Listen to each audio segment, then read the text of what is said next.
Tunganya ihuriro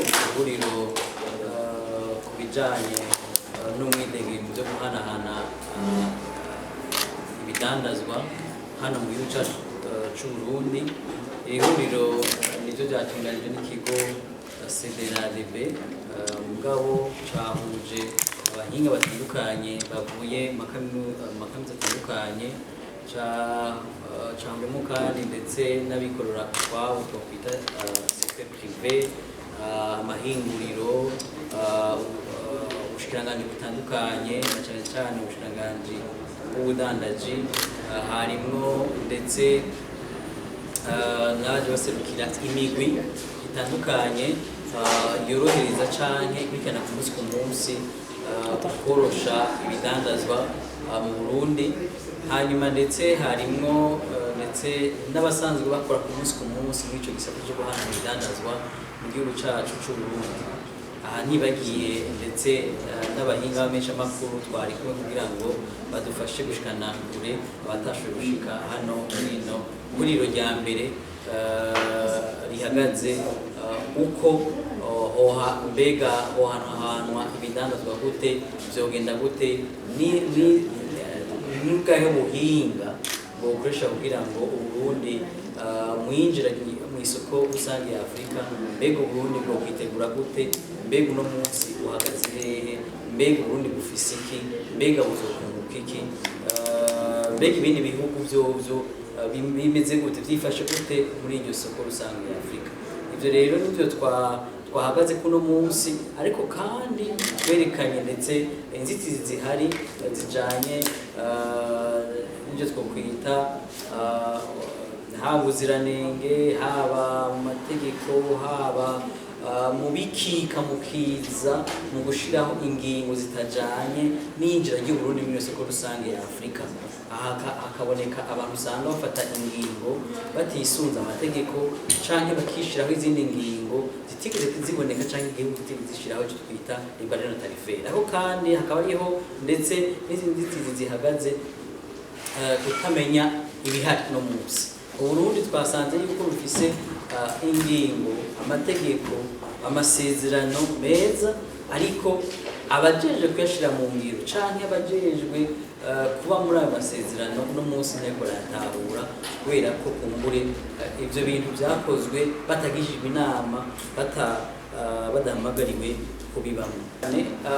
Twisunze ivyigwa vyashikirijwe n'abahinga, Uburundi burafise ivyo busanzwe buhingura na cyane cyane nk'ikawa, icayi, ipampa, ariko ivyigwa cyane cyane vyagarutse aho twerekanye ivyo Burundi bufise mu ntara zitandukanye, haba mu burengero, mu buraruko, mu burengero, aho hose Burundi burafise ivyo bushobora gushora ku isoko rusange ya Afrika.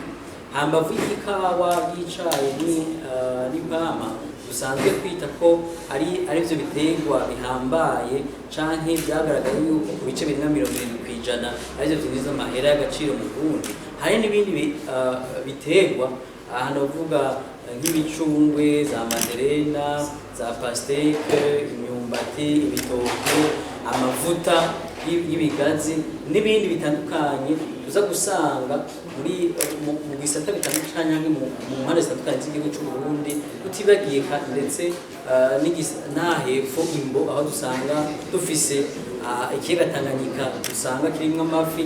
Ivyo vyerekana yuko mu kiyaga Tanganyika gifise ubwoko bw'amafi burenga 200. Iyo byose ni ibintu Burundi busanzwe bufise bushobora gutanga ku isoko canke kugurisha ku isoko rusange ya Afrika. Nivyo Uburundi nivyo naho ufise ivyo bintu bitandukanye kuri iyo soko rusange ya Afrika ushobora gutwarako. Uno munsi ivyo bavyerekanye yuko navyo bintu bihari, gushika uno munsi umwimbu uracari mukeya kubera ko kumbure hatariho ubumenyi, hatariho ubuhinga, hatariho kumbure kugururira ivyo bisata canke ivyo biterwa, ihiganwa ihagaze, amategeko rihagaze, guhiganwa bijanye n'ubuhinga n'ubumenyi. Hakaboneka ntambamye igaragara muri ivyo gisata, nuko uno munsi Uburundi nk'ibindi bihugu usanga vyarashizeho amapolitike akingira akingira abo bose bafise uruhara mu kugira gute mu kwimbura mu guhingura no mu gushora ivyo bashanze bimbuye. Iyo nayo ni intambamyi ishobora gutuma Uburundi butaba mu bihugu bihiganwa nk'ibindi bihugu muri iyo soko rusange ya Afrika. Rero ngarutse ku kibazo kugira ngo tembere mu bindi bihugu byifashe gute, ntitwagarutse ku bihugu uko umwimbu waho umeze, ariko twerekanye nk'ibihugu bimwe bimwe Uburundi busanzwe buronka ivyo bimbura ndetse Uburundi nabwo nyene bugatwarayo.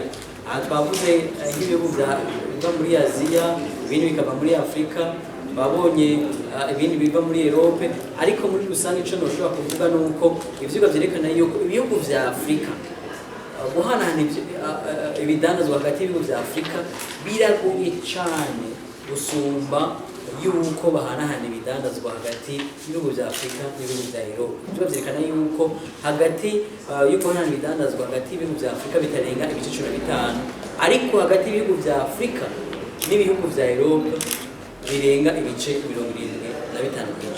Rero ni ikimenyetso kigaragaza yuko hashariho intambamyi bijanye n'umwanya, mujanye n'impapuro, mujanye n'amapolitiki akingira uguhiganwa tubona mu bihugu vya Afrika n'Uburundi.